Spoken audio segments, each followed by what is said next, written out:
Welcome to Let's Talk to Animals. My name is Shannon Cutts, animal sensitive and intuitive and Reiki master practitioner here at animallovelanguages.com. This is Pearl Cutts, my ever-present, almost 24-year-old feathered sidekick. He never misses an episode. Today we are chatting with Karlene Stange, who is a doctor of veterinary medicine, along with many other interdisciplinary modalities that I'm going to let her talk to you about.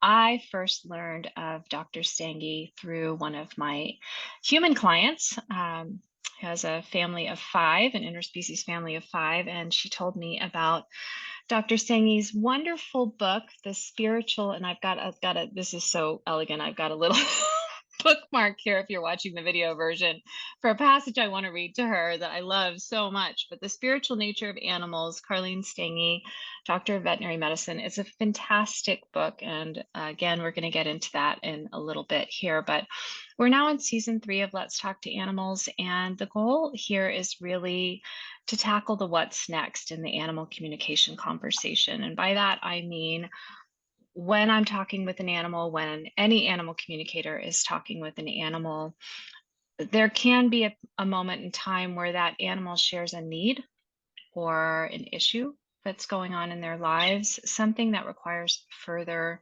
investigation and possibly further action. And at that point, it's very likely the human in the equation, their person, is going to come back to myself or the communicator they're working with and say, well, what do I do? What's next? What do you recommend? And so, of course, part of the purpose of this podcast is really to build up hopefully a wealth of information for both my personal human clients and their pets, for our listening audience, so that you have ideas. What might work best? What feels intuitively right? Who can you reach out to? Is there somebody in our wonderful array of podcast guests that feels right to you? And so you can take this opportunity, as we talk today with Dr. Stange, to learn more about all the work that she does, and perhaps this will be the perfect fit when your animals need assistance. So Dr. Stange, welcome. Excited to talk with you. Exciting to talk with you. Thanks for having me. Excellent. So I guess, as I kind of prepped you before we pushed record, the first thing I always invite our guests to do is just share a little bit about your personal story, just to give folks a bit of a context. You've got so much. It's a very rich story, and you have had so many different experiences and opportunities to study, and you've worked with a wealth of animals. But, kind of just give them a little background of how you got started, where your passion comes from, and kind of the amazing journey it's led you on. Well, I grew up in a small town in Wisconsin, and I always loved animals, everything from snakes and frogs and turtles to dogs and cats and horses. I had a Shetland pony. I rode horses from the time I was very small. I would ride behind my neighbor's on her saddle until my legs were raw. I didn't care. I just wanted to be with horses. I just always loved animals. And I wanted to be a veterinarian before I knew how to say the word. I wanted to be an animal doctor. And I was told by my teachers and guidance counselors that they don't let girls be veterinarians, honey. Wouldn't you like to be a secretary or a nurse? I'm like, no. But my mother said, you're the smartest, most beautiful girl in the world. You can do whatever you want. And that just stuck with me. Thank God for her. And so I decided to pursue it. And by the time I finally applied to vet school, there was 50% women in the class at CSU. And, years later, it's now 85% women. It's completely changed, because it was mostly farm animals back then. Anyway, I finally made it in, and I came to this small ranching community, and I wanted to be a horse doctor. And I was told by my teachers at CSU, they're never going to accept you as a woman. Those ranchers, and they were going to accept you. And they were fine. They were like, yes, ma'am, no, ma'am. Sounds like you know what you're talking about, little lady. And she's a damn sight better to look at than Harry. Yeah. So I got along with them fine. The ones that didn't want a woman didn't call me. But, I've practiced here for 32 years or something like that. And Now I only do acupuncture. The emergency work being a veterinarian is really exhausting, particularly for large animals. You're out of hours most of the time, first thing in the morning into the dark, sometimes in the middle of the night. And it's drama, trauma, stress, and it's just exhausting. And my body gave out, and I had to make a Yeah. decision. And I had been studying veterinary acupuncture. And so I decided I'm only going to do that, no more emergencies. And so that practice has really taken off. And I started getting many more small animal clients again. And so Mm. mostly work with dogs and cats, but I have a lot of horses, even been treating a cow lately. Llamas, I worked on llamas quite a bit. I've Mm. treated rabbits, iguanas, all kinds of different things with acupuncture and Chinese herbal formulas and homeopathy and essential oils and therapeutic laser and food therapy. So it's really wonderful. I really enjoy that. It's less stressful for sure. No doubt. Now I'm seeing for those of you who are watching the video version, there's this wall of herbs, I'm assuming, behind you, and there's lots of interesting things going on.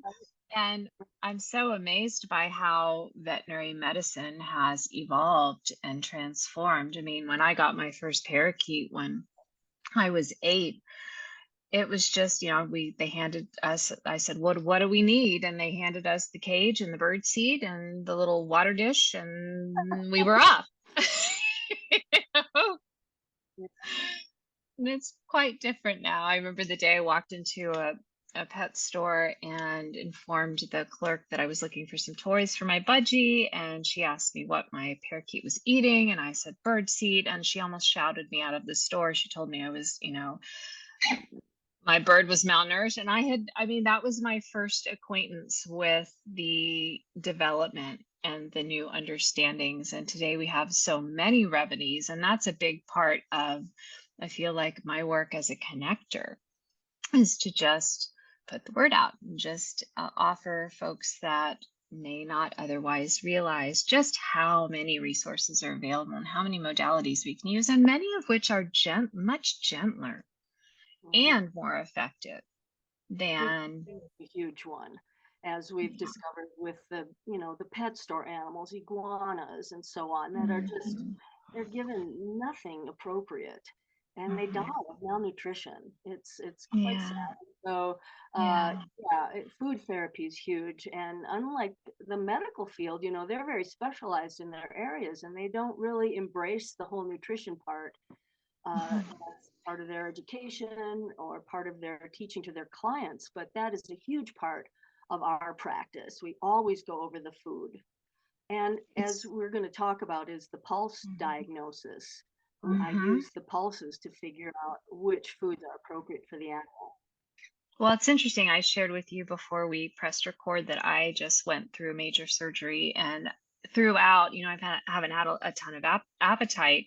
And I keep repeating to myself over and over again, food is medicine, food is medicine, food is medicine, choose wisely, choose wisely. And I let my body lead. And I do feel like my body has a wisdom. And and some of my food choices have been vastly different of late than what I would normally gravitate to. And some of the things where I'd be just like, oh, I think I'm a little peckish. I'll just go have, this little snack or those chips. And I just haven't wanted any of that. It's just been really interesting, because I do feel like the non-human animal companions have less of that struggle. Like, oh, it's unless that's all they're given. It's like they want to eat food that is good for them. It's more a matter of often not having access to it. So that is a great segue. So you've got this just tremendous body of not only education and clinical practice, but also hands-on in the field, and just working with a great diversity of animals. And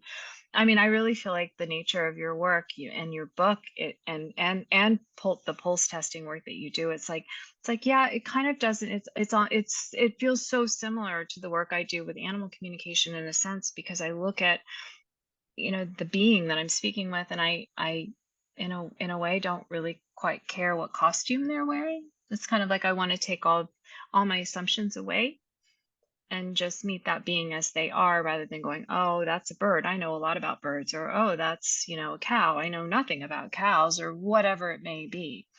So I don't know where to go first, but since you mentioned pulse testing, maybe we could talk about that a little. I'm fascinated with applied kinesiology. I do use it in my work as an animal communicator, and yet this is something that's new, and I'm looking forward to taking both of your classes.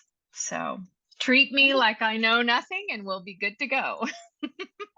Chinese medicine is thousands of years old. It's pre-science, so they didn't have blood work and X-rays, let alone stethoscopes and thermometers. So they look at the tongue, which you look at the color and the moisture, which is like looking at an organ inside the body, and they feel the pulses. So on a human, you feel the artery on your wrist, and they take the pulses, and that gives them information about your blood flow, but also the flow of qi, which is the electromagnetic energy of your body.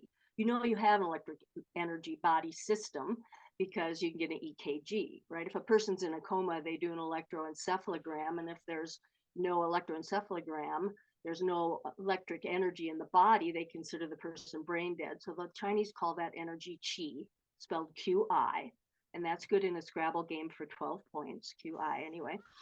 But so the chi, you Oh, can, you're speaking my language. I you can, love Scrabble. so there's different positions on the wrist that are associated with the different organs of the body. And so acupuncturists become pretty adept at feeling the different positions and what they mean. What does the liver pulse feel like? What does the heart pulse feel like? And so on the dog, for example, you feel on the femoral artery and the hind limbs. And sometimes they're very fat and they have a hard time standing up, or they're very hairy. It can be very challenging to feel. And it takes a lot of practice to feel that. But I also learned how to do what's called an energetic pulse, where I feel my pulse and I touch the animal and I feel how my pulse changes. Well, how does that work? Well, they did a research project at the Swedish University of Agricultural Sciences where they found that if a person leading or riding a horse has an increase in heart rate, the horse has an increase in heart rate. They told the Interesting. people, walk this horse down this alley, and when you get to that point, we're going to open an umbrella. But they never did. But the people anticipated the horse freaking out, and so their heart rate elevated and the horse picked up on it. And more recently, they've discovered that if a person is anxious, their dog and cat are anxious. So, in other words, the animals sense our energy, right? They don't have this big Mhm. prefrontal cortex part of the brain like we do, Mhm. where we cognate about everything. Sense with their limbic system. So, if I don't think and I just feel, I can feel how their energy affects me.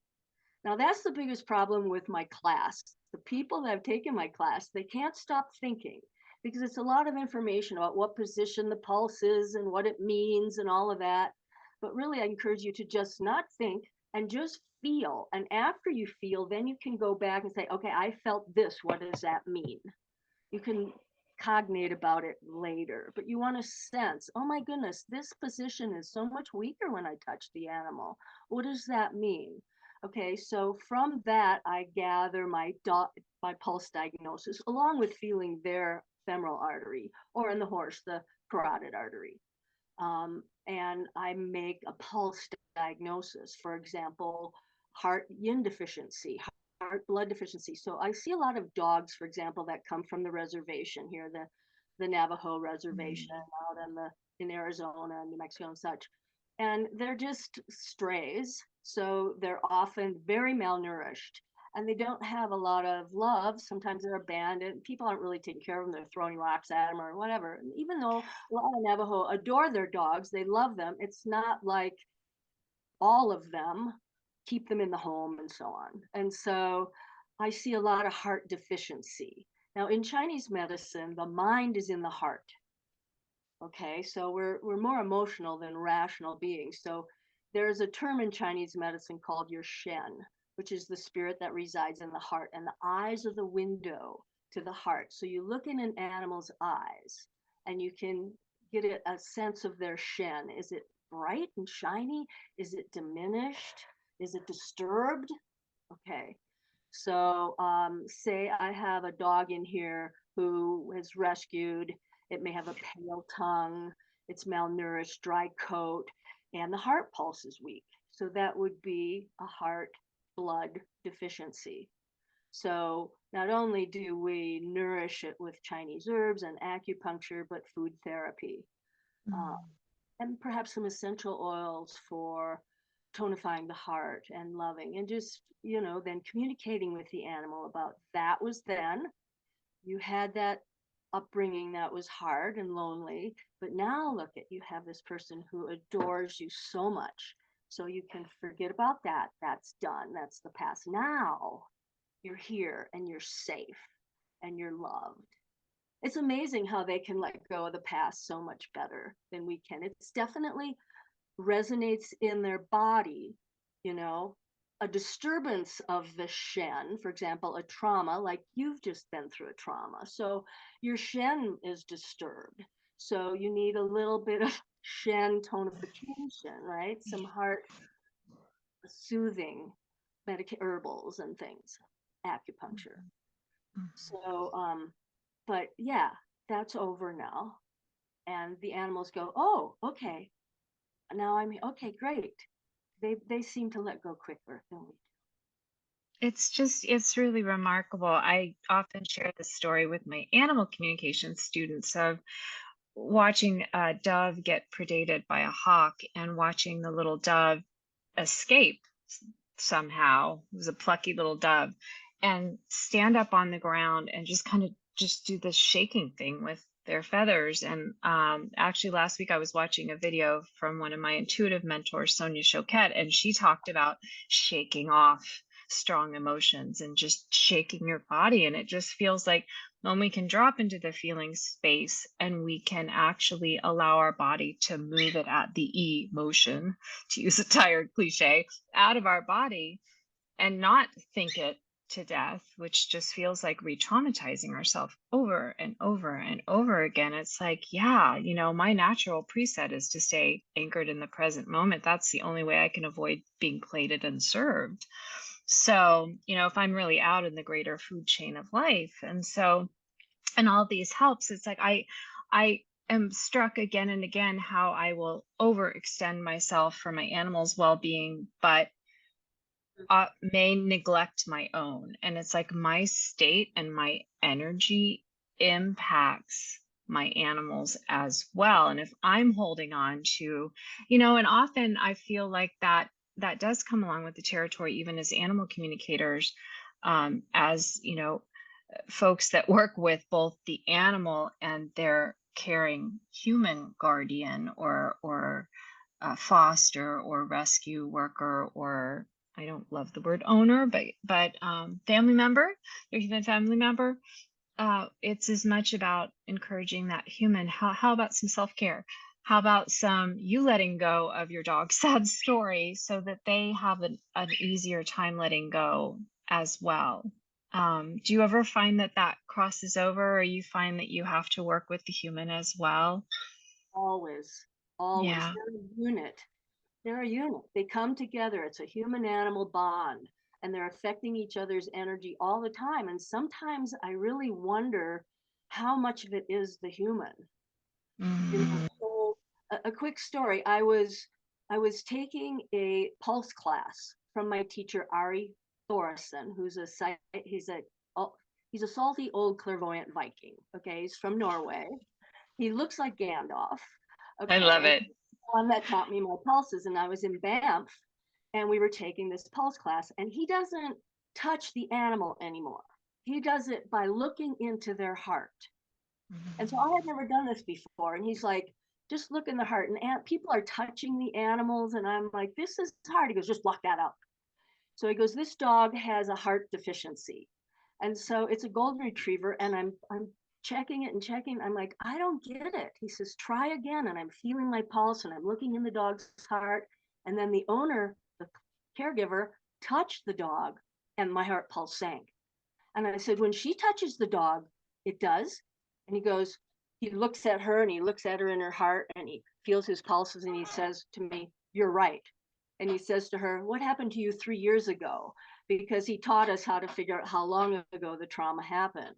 And she said, well, I quit my job. I got a new job and I changed boyfriends. And now I work as a counselor for abused children. Oh, wow. Said, yeah, it's you.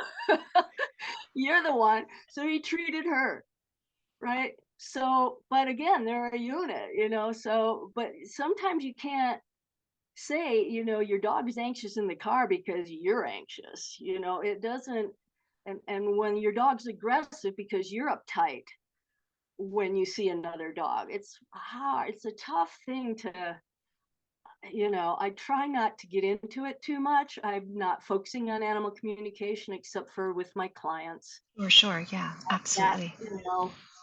um, but yes, it's very challenging sometimes. For example, I often get aggression. My dog's aggressive. Why is my dog aggressive? Well, why is a really hard question. You're asking a dog, why are you aggressive? I asked this one dog, I was trying to get to know him, and I said, what do you like to do? And he said, fight and kill. And I was like, oh, great. This is not what Yay. the Yeah. person wants to hear, but he's a dog. He likes to, that's his thing. He's a hunter. Okay. It makes him feel good. I can't change it. I'm sorry. It's tough. It's a tough job you have. It is. Well, People make it. likewise. Yeah. Yes. Especially Yes. when the human comes with theories of their own, which sometimes can be incredibly valuable and sometimes can be incredibly like following a gopher trail, and you just never get to the end of it because the theory isn't on track. And so, I mean, and by the way, we live with dachshunds and have since I was a teenager. So I can't tell you how many interesting things our current dog has hunted for us. Even in the backyard, little squirrels and They're possums, a and little those are killer. wonderful things. We're So, bred for that, a varmint yeah, hunter. And they get it. absolutely. So Absolutely. we forget sometimes, like you said, it's nice to lift that outfit, the Mhm. costume of what your animal is, and just talk to the animal. If we could only do that with people, that would be really Oh, beautiful. brilliant. But also sometimes it's a wake up call. Like I was speaking with a horse, my friend's horse. She had got a mare. She had bought a new mare, and she was very pushy and was pushing her old beloved gelding off his feed. And so she told me, if he Mm. doesn't like her, I'll get rid of her. So I told him, first thing I said was, thank you so much for being so nice to the little girl that rides you. And he was like, what? Because he's not trying to be nice. He just is. That's who he is, right? And so I said, well, how do you like this new mare? I like her. I said, well, your person is concerned that she's too pushy and pushing you off your feet. And if you don't like her, she'll get rid of her. And he said, that's my mare. And I went, oh, God, it's a horse, right? The mares are in charge of everything, and the stallions own the mares and fight to protect them. She's territory, for God's sake. Okay, you can keep her. She's yours. I absolutely. And then I said, is there anything else you need? And he said, we need more hay. So I told the lady, she's like, okay, I'll feed them more. So he was concerned more about his group. So sometimes Incredible. I'm talking to a dog who likes to hunt. I'm talking to a horse who wants to keep his mare, so And it's such a nuanced and important point because, there's such a thing as saying, well, I wanted this breed of dog, or I wanted this species of horse, and or I wanted this species of parrot, but I want them to be different than they are. And it's like, well, is that indicative, especially in species where humans have gotten into the mix and have created specialized breeds with certain traits and temperament and aspects of temperament that we wanted at one time? Maybe we don't want that now, but at one time when dogs were, for instance, much more just pure working companions, co-partners in survival of the fittest, those traits were essential. And so it's like, is it a problem, or is it a breed or a species trait? And it's such an important question to ask. take the German Shepherd. People Oh my come to me goodness. all the time with German Shepherd problems, and I have German Shepherd clients who are on it.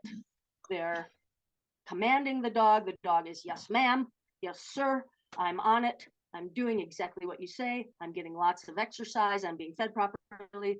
And then there are those that really should have got a lab or some kind of lab dog. Yeah. This dog needs a job. It needs order. It needs commands. It needs work. It needs a lot of exercise and appropriate diet. And otherwise, they're going to chew holes in themselves, and it's not going to be good. So yeah, the breed of animal, and also the individual, they're all individuals. And sometimes, like you said, I can't change this. This is who this animal is. So yeah. It's a process of uncovery. It's kind of the analogy that comes to mind is one of my best friends, she was pregnant for the first time, and she told me, she said, I can't wait to meet my baby Oh, and find out who they are. right, I right. thought, oh my goodness, that's brilliant. Versus I have another friend who was pregnant for the first time, and she was already had either a lawyer or a doctor or, and it's like, turns out her daughter really wants to be a dancer. And that's a point of friction. And it's so interesting to see. It's like, do I want to know you, or do I want to shape you and make you who I have decided? And because sometimes the gifts come in the strangest packages. Right. And we And then, may need what we don't think we want. right. And at the same time, those are gifts wrapped in sandpaper, right? Those are Oh, they lessons are. that those people are getting. There's so much trauma and sorrow and stress in veterinary medicine. That's why I wrote my book, to unpack Yes. all this and understand, why is there so much suffering. And there's lessons in every little thing. The Taoist said, the purpose of life is to transform the heavy lead of suffering into the gold of wisdom and compassion. All suffering has the purpose of spiritual growth. So it's hard to see that when you're in the middle of some awful agony where people are crying and the animal is writhing in pain or whatever. But somehow there's a blessing in there. We just don't understand it, and we have to trust and learn from it. If we can just be calm with it. So I've learned to be calm with it, and it's often disturbing for people to see an animal dying, but for me it's a beautiful time. It's like birth. It isn't easy always, and it isn't pain free, right? But Yeah. that's a transformation that is such a golden moment. And I really try to encourage people to find some calm in there and just love the animal and be present with it. Just breathe with it and say, thank you. Thank you so much for our friendship. Please forgive me for anything I did to hurt your feelings. I forgive you for anything I was ever angry at about with you. And I adore you so much. And then I set you free, then watch them turn into light and go merge into the light. um, that's such a golden thing for people if we can just do it. If we can calm our hearts from the sorrow and the perceive the suffering in a different way, perceive it as a gift that is a teacher, which is really hard to do. I know, because I've done it a lot. You've done it a lot, and you've come to this centering calm from every emergency in the book. Speaking Mm, of books, I mean, the book, your book, I mean, and it's really starts out the spiritual nature of animals, and it really starts out with sharing your experiences in the field, in the thick of it, and I feel like the evolution of your own awareness that heal thyself first, care for thyself first.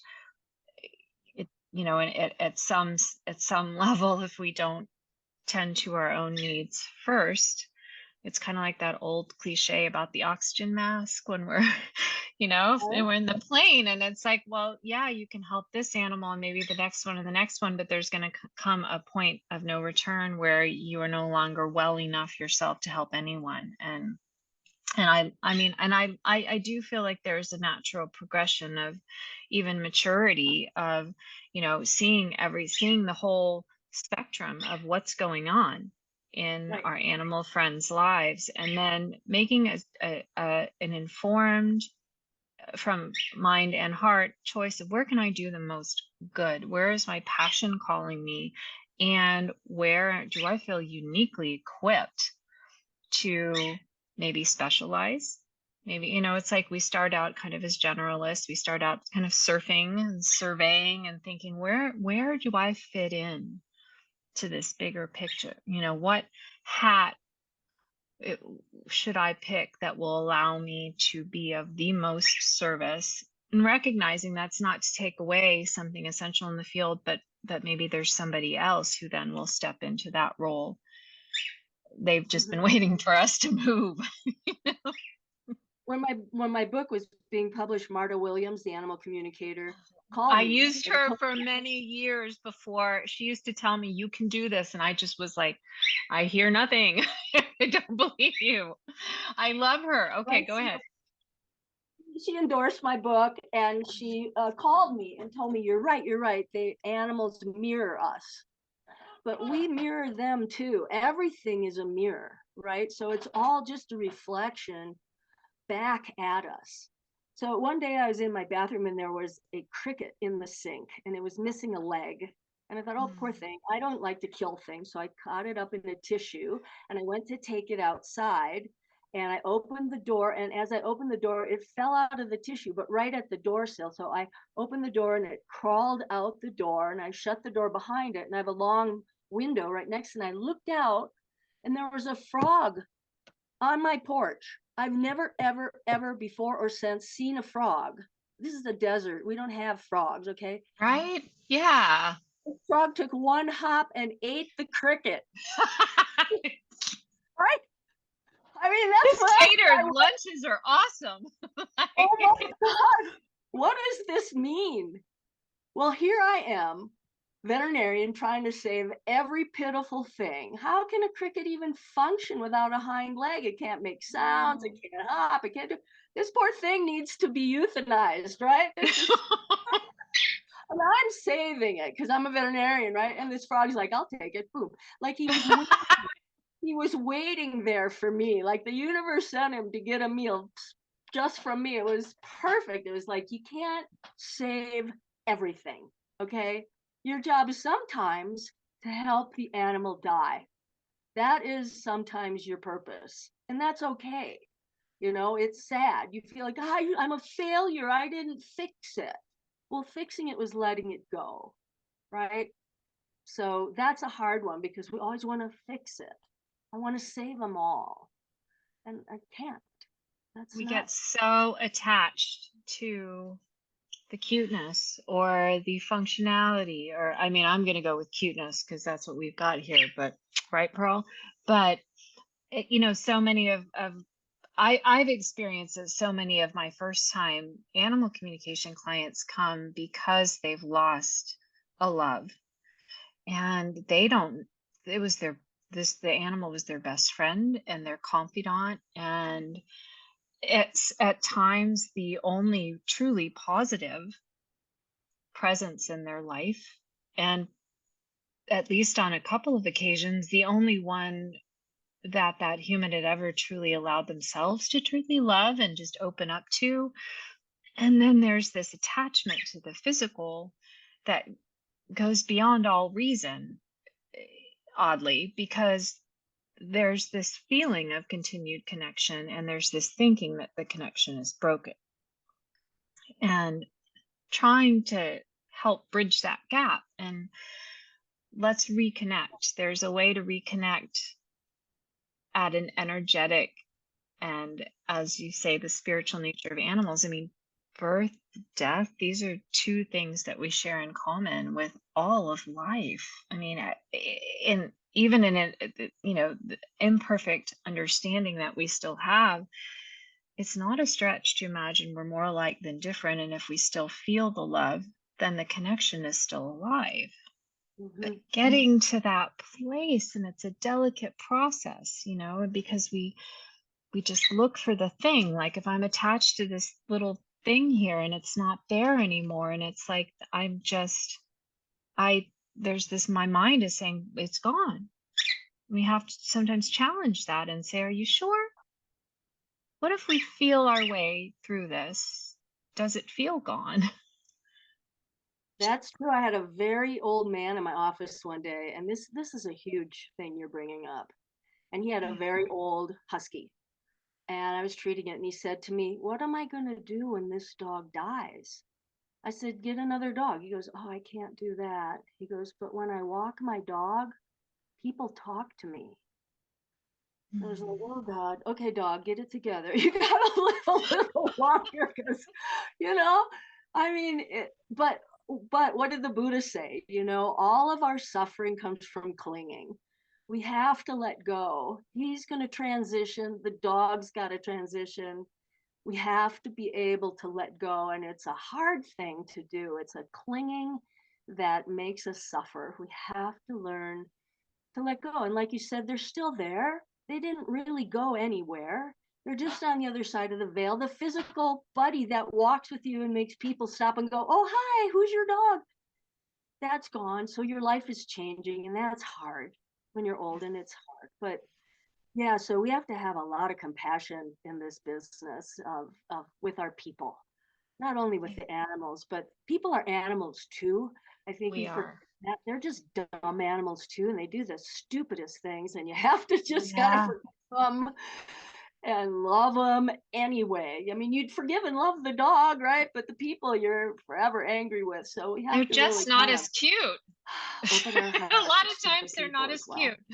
I know, and it just feels like sometimes having this overactive and overly large prefrontal cortex is not always a sign of evolution and advancement. It just feels like, you know, not only do we're gonna, I mean, Pearl and I have been playing who's the prettiest, who's the cutest every single morning for almost 24 years, and I've lost every single time. And I have no problem with that. So yeah, but it's just, it's we just have to our animals give us this precious, this tremendous gift of allowing us to preview how it might be for us when it's our time. And planning, I lost my best friend 2 years ago, a few days after my 50th birthday, and she had gotten very involved with Shambhala Buddhism, and it was an unexpected death. And her mom told me that her final words before she passed were her dearest wish, which is, she said to her mom and her sister, she said, "This is going to be a good death." And I get chills to this day when I say those words. In fact, I have a tattoo on my arm that matches hers that I got after she passed. And my gifts of energy healing work came after she passed. I mean, I felt the transmission from the other side. And it's like, so if I can feel the aliveness of my friend Marcy, well over almost 2 years since she's passed, and I feel my father with me every day. He passed about 6 months after she did, and I feel him every single day. It is so, I mean, we just have to start opening our awareness and asking ourselves, what if I could feel my animal's presence? What if I could still feel their wisdom guiding me? What if I could still feel the serendipity of their company throwing new people and new opportunities in my way? And just, you have this wonderful passage that I pulled the thing out by mistake, but it said something about how in science, imagination trumps evidence or rational evidence. And I love that, because it feels like that's kind of, imagination isn't what we think it is. It is the willingness to allow something new to enter Isn't it our that a consciousness. quote by Einstein? I believe so, who also said either nothing's a miracle or everything's a miracle. Right. And I like option B personally. Yes. But It is. and that's Yeah. what I love about your book, because it's miraculous. I mean, Okay. to be able to, back in the day, many, many, many moons ago, when I wanted to study comparative religion, because I truly believed that all roads lead to home. And then I didn't take that path for a variety of reasons. And then I read your book and I'm like, she did it. She did the thing. she did the thing, and across species boundaries, which I would never have dreamed of even beginning to tackle back in that day when, you know, in my 20s when I was looking at going back for my master's degree. I mean, this is You the have to read the a lot. kinship. Yeah. You have Yes. to read a Yes. lot of pages to find one sentence about animals because we're so egocentric people. You know, like we are, that's our special gift, right? Like some animals have sonar or I know, you know, right? we don't have that. Or And ultraviolet vision, or sense of oh my, smell of a dog, echolocation, or I know, or the sense of smell. They know if the neighbor's having hot dogs for dinner. You know, it's like an eagle, you know, the vision of an eagle. Can you imagine? We don't have that. We have the ego, you know, and in the Bible, in Ecclesiastes 3:18, talks about how every being has the breath of life. We all have the ruach, the spirit in us. But man we think we're special, but we're not, because we have this ego, and the ego makes us more creative. I mean, we wouldn't write books. Dogs don't write books. I mean, beavers make dams, we make hydroelectric plants. Okay, we're like hyper central about building and creating. That's our thing. But then we think, I was just listening to something, oh, it was Richard Rohr. He's a Franciscan monk. And he talks about how we all have God inside us. And if you listen to that voice, that's great. We're all heaven and we're all earth together. But when we left Eden, we thought, we're earth, yeah, we're yeah. creators, we're All special. of this is mine. I'm the Like, creator of it says all. who? And Yeah. that's when we separated and thought we were special. And we have to, you know, live with both. We have to incorporate both. And the ego, you have to honor the ego, but don't let it run amok. You know, and if you can just set it aside and listen to that inner guidance, that's the thing I learned writing my book. I went on a vision quest and got out in Must the have been desert by amazing. myself. And that's where I heard my inner voice for sure. I connected with it and went, oh, that, okay. And now I know you're with me all the time. You're guiding me. You're telling me. I just have to connect with that and listen. And often when I'm working, I'll go, yeah, what am I going to do with this dog? And I'll hear large intestines 4, put a needle there, or Bujang Yichi Tong is the herbal formula. I'll hear it. Okay, boom, and I'll test it. Yeah, that's good. So, you know, we can all do that. And I think veterinarians as a whole are animal communicators to some degree, because we don't have them telling us this hurts, I don't feel well, or whatever. You have to kind of gather by looking in the eyes and poking around and listening to the heart and the pulse. And then you get an intuitive sense. And most particularly old veterinarians, they get an intuitive sense about what's really going on from the animal, if they're right or not. You look at them and go, something's not right with you. What's going on here? And so, yeah, yay, It's veterinarian. interesting. It feels like animal communication is a common thread, and it can happen in so many different ways. And I've had a number of professionals tell me, well, I'm not an animal communicator, but, and then proceed to relate a very direct and focused story about receiving the animal's messages. And so maybe it's an error of assumption about what animal communication is or isn't. I don't think that it really serves to limit what it can be if it's working. Why, you know, why question it? It may not be that everyone is suited by the nature of their work or their personality to have a long drawn out intuitive conversation, two-way conversation with an animal, but that doesn't mean that the willingness isn't there, the intention isn't there to receive intuitive information from the animal and make good use of it for that animal's benefit. Yeah, And I feel like it's, you know, in the work that I've done as a student as well as a teacher, I have always anchored to this is a tapping in or a tuning into the universal language of all species. And so I anchor back then again to Einstein saying, well, either everything's a miracle, either or nothing's a miracle. Either this is truly a universal language that we can all tune into and make use of, hopefully for the good of all, or it's not. And so that's my working premise. Maybe some people come with more, as you opened up our conversation, with more thinking blocks, more mental blocks, more, or maybe trauma in their background. Maybe people um, steadfastly refusing to see their open intuitive pathways, or shaming them for it, or being afraid of it, or whatever it is. And so maybe they come in with a lot of obstacles in their path. Those are obstacles. They're not a lack of capacity or a lack of capability. You bring up a good point about opening yourself to the animal language is the spirit language. And there's a quote in my book from a shaman that said, animal language is just a variant of spirit language. So, you're hooked into the whole thing, right? Yeah. Am I talking, so you can ask for the guides, you can ask, because sometimes an animal isn't forthcoming. You could ask for the spirit guide to help you.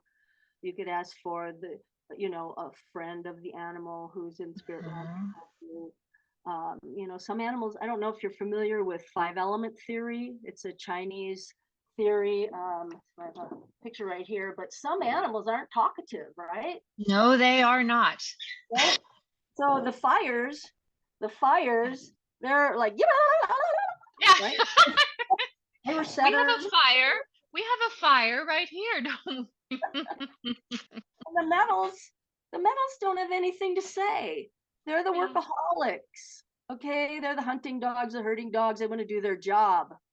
I was a man called me once and he said, I work at the Humane Society and I hear you do animal communication, and I'm getting things at the Humane Society here, and I wondered if you'd come and help me.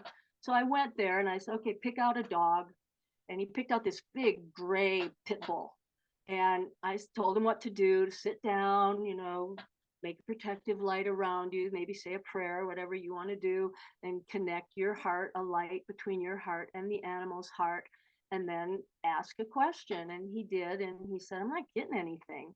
And I said, let me try. And I didn't. There was nothing.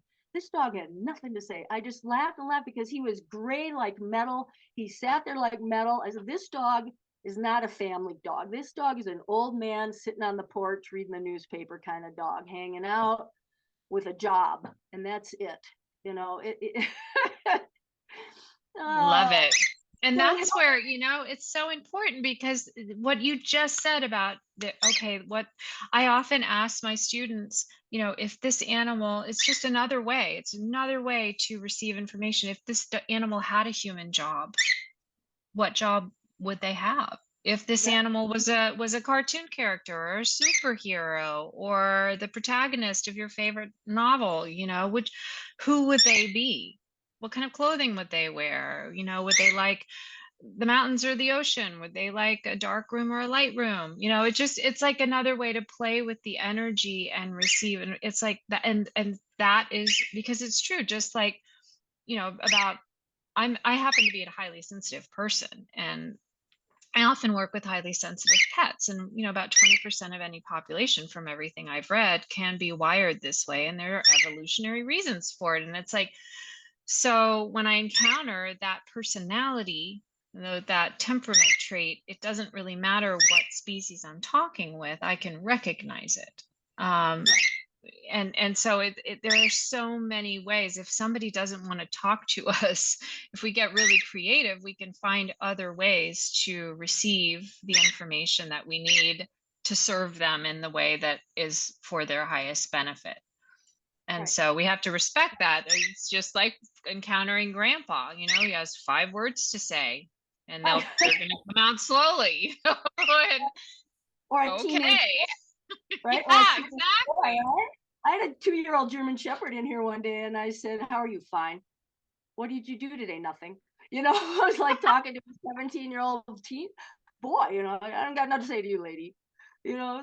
It's really hard. And that is so important. It's like, if you're listening or watching and you're having a struggle, it's like, try on these archetypes for size, try on these, these life stages for size, what would this behavior look like if this animal, if I forget about their costume again for a little while and just relate to them as where are they in their life right now, and what is their personality, and where do you see them when they seem truly happy versus when they're just kind of enduring, um and and there's so much insight to be gained, and you don't have to.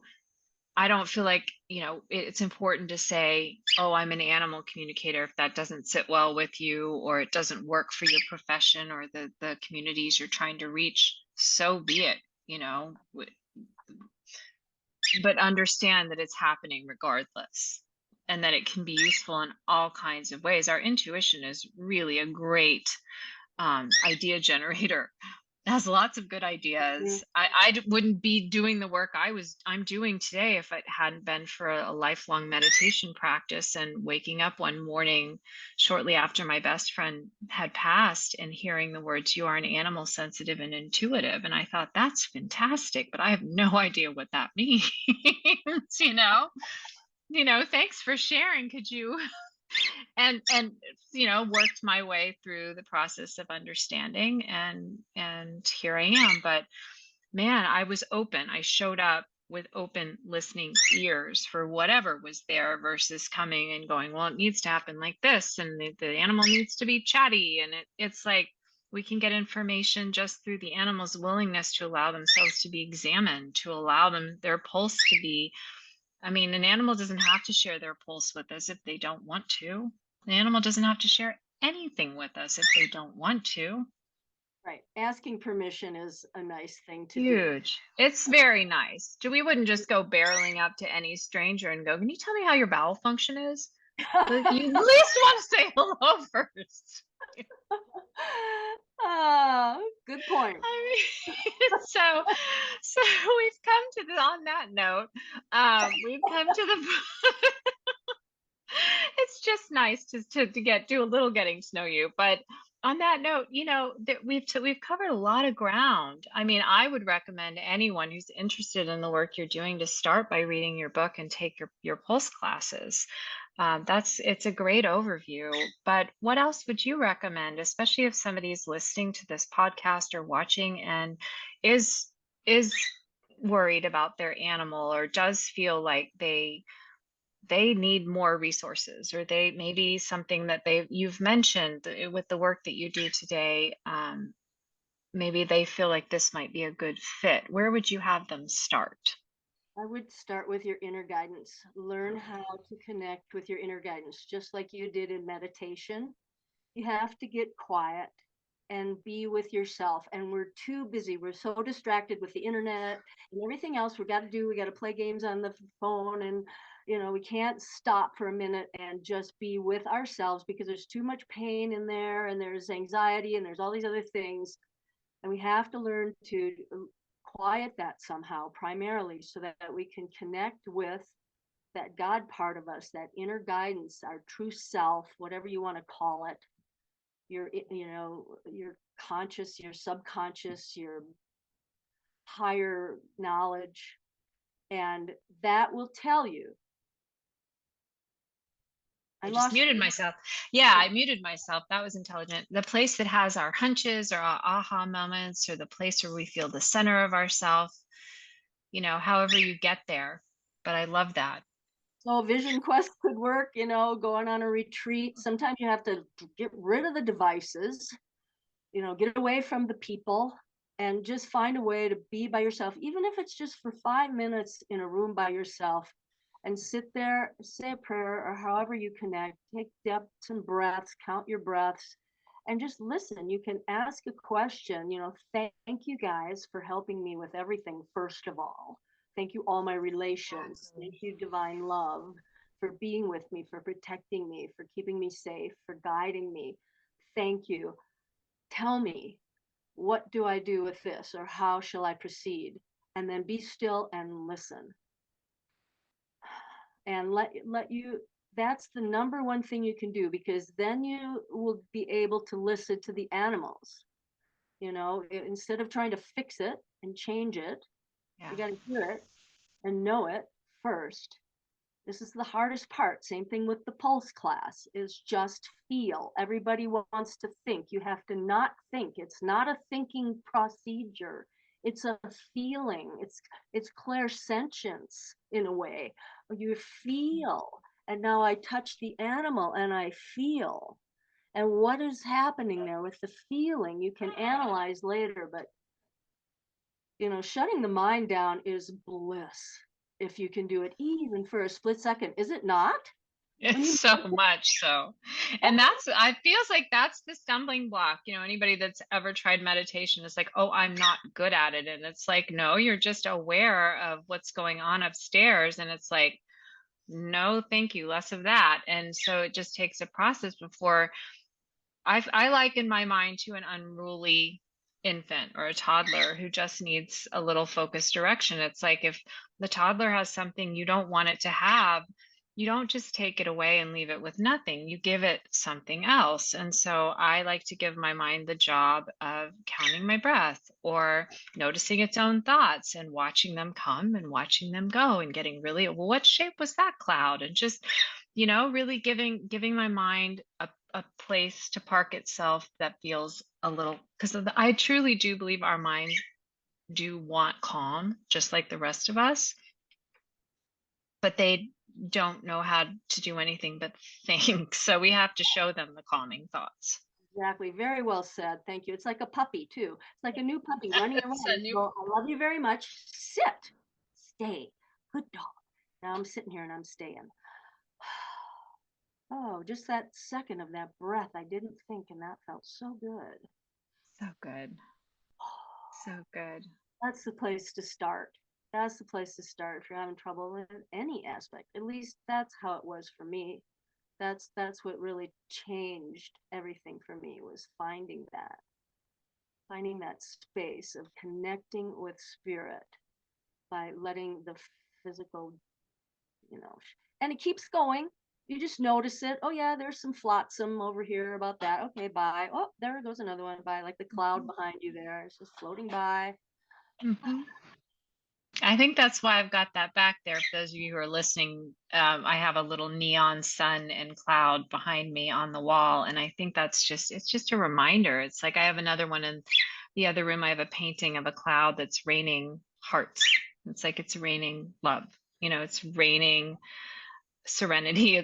It's raining good things, and recognizing it's, not to go off on another tangent, but there's this old parable about a man who has good things happen, and when he does, the neighbor's like, oh yay for you, and the guy's like, oh well, we'll see. And then he has bad things happen and the neighbor's like, oh, I'm so sorry for you, and the guy's like, well, we'll see. And in the end, it turns out that it works out for everyone's highest good, and the man just is kind of like unattached to the ebbs and flows. And I wouldn't necessarily say that I've gotten there, far from it, but I'm definitely aspirational, because that is an anchor for, it's like the mind to just stay curious about, oh, this is interesting that this is happening. And that's what I kind of take from it. It's like his mind was just like, oh, huh, that's interesting. Let's see what happens, versus jumping on something and clinging to it and refusing. It's like, oh no, it went away. It's like, hold on tightly, let go lightly, hold on tightly, let go lightly. And that is the path to peace. And I feel like we can also, what you said, something so important, we can hear what the animals have to say. And one of Marta Williams' books that I read a few blue moons ago, I think it was called Ask Your Animal. And it's like, yeah, we can do that. We can also ask our animals in spirit. We can ask our animals who are with us now. Right. Correct. And then just kind of notice what comes, get really curious and notice what comes up. So, but I mean, I feel like there is, like, reading your book and taking classes. These are things that we can also do to park our mind, to give our mind something really productive to do. Feed our minds. Our mind wants good food too. Food is medicine for the mind. And so knowledge, understanding, and, I truly don't really even care. Somebody might come and say, oh, I'm Buddhist, or oh, I'm Christian, or oh, I'm Jewish, or oh, I'm Muslim, or whatever, or oh, I'm agnostic, or I'm atheist. It's like, but do you have beliefs? Do you have feelings? We all do. We all have, for an animal, a belief might be called a preset.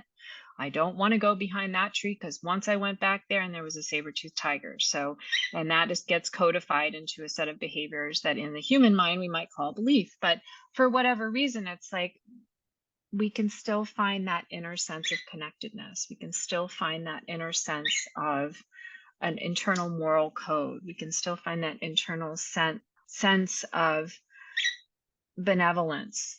And it's about, well, how do I want to live? Do I want to live as if nothing's a miracle or everything's a miracle? Do I want to live as if there is no place for imagination, or imagination has a preferred place in everything good that's come? You know, I'm going way off afield, but I love the work that you're doing. It feels so timely and so needed, because I feel like there's something for everyone, and it's not very common to find something like that.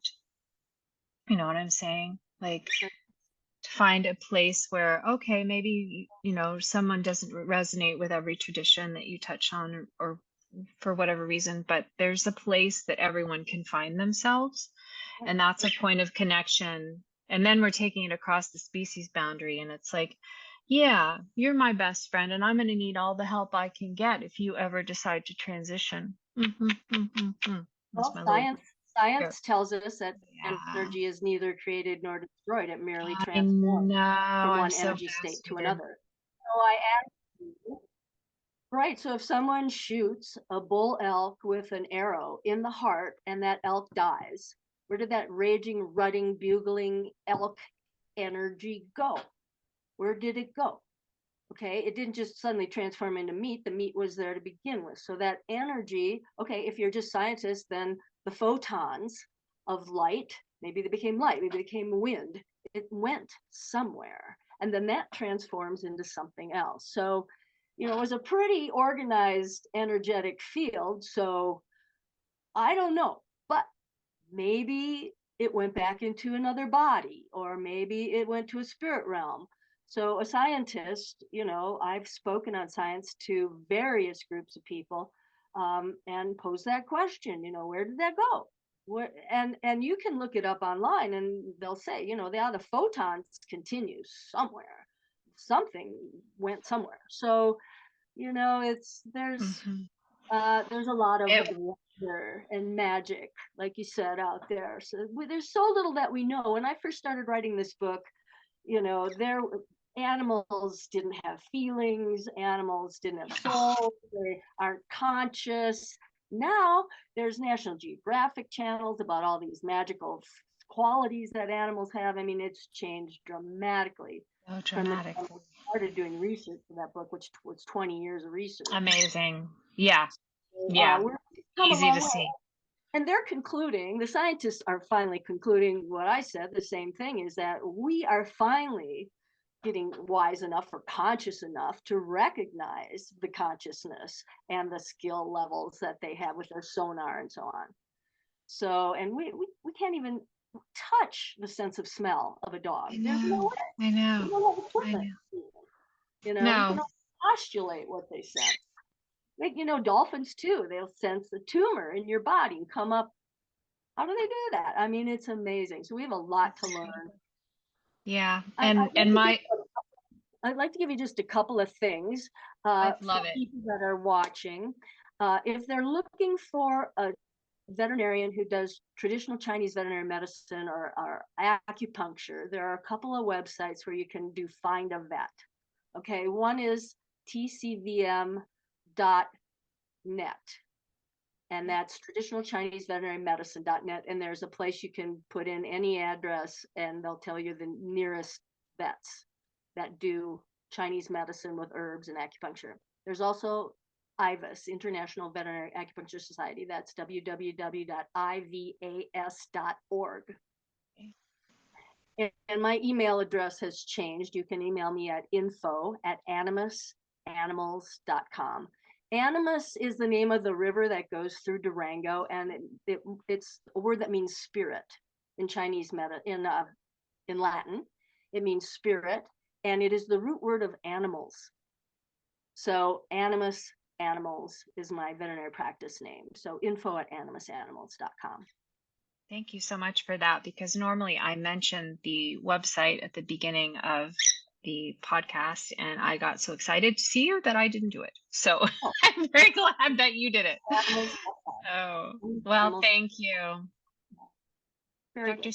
Stange, it has been a blessing and an honor to meet you and to talk with you. And I'm so looking forward to sharing your work with our listening audience and sharing your book, and hoping that people will enjoy it as much as I have. Right, Pearl? Mm-hmm. Shannon, I can Okay. feel your beautiful heart, and I hope may you be well, may you be safe, may Thank you you. heal quickly and be completely healthy. Absolutely. Thank you so much for that blessing.